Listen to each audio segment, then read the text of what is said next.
ارے تم پریشان مت ہو، طلاق نہیں ہوئی ہے، غصے میں منہ سے نکل گئی ان کے، غصے میں تو انسان کچھ بھی کہہ دیتا ہے.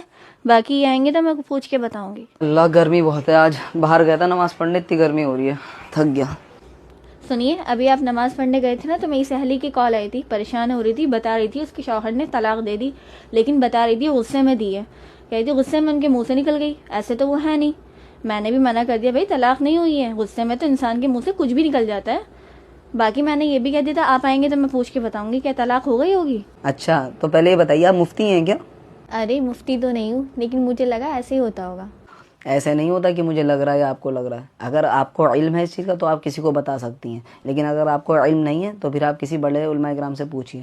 اب اگر غصے میں کسی نے طلاق دی ہے تو طلاق فوراً ہو جائے گی، کیونکہ ترمذی شریف، ابو داؤد شریف اور ابن ماجہ بڑی کتابیں حدیث کی، اس میں روایت موجود ہے. ابو ہریرہ اس کے راوی ہیں رضی اللہ عنہ، فرماتے ہیں اللہ کے نبی صلی اللہ علیہ وسلم نے فرمایا ثلاثن جدہن جد و ہزلہن جد. تین چیزیں ایسی ہیں ہمارے ہاں کہ اگر کوئی ان کو مذاق میں بولے، غصے میں بولے، کھیل کود میں بولے، کیسے بھی بولے، وہ فوراً مانی جائے گی. ان میں سے ایک طلاق ہے. آپ نے فرمایا جدہن جد.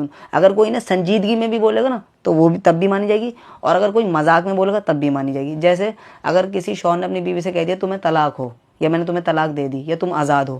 اب اگر چاہے مذاق میں بولا ہو، چاہے غصے میں بولا ہو، چاہے کیسے بھی بولا ہو، تو فوراً طلاق مانی جائے گی. اگر ایک طلاق دی تو ایک مانی جائے گی، دو دیے تو دونوں مان لی جائیں گی، اور اگر تین دیے تو تینوں مان لی جائیں گی. بس ہاں ہوش میں دیو، اگر بے ہوشی کے عالم میں دیے سوتے ہوئے، یا اسے ہوش ہی نہیں ہے کہ میں کیا کر رہا ہوں اور دے دی تو نہیں مانی جائے گی. ہوش میں اگر دیو تو مانی جائے گی. اب چاہے وہ ہوش کی حالت غصے کی ہو، چاہے ناراضگی کی ہو، چاہے خوشی کی ہو، چاہے کھیل کود کی ہو، کیسے بھی ہو طلاق مانی جائے گی.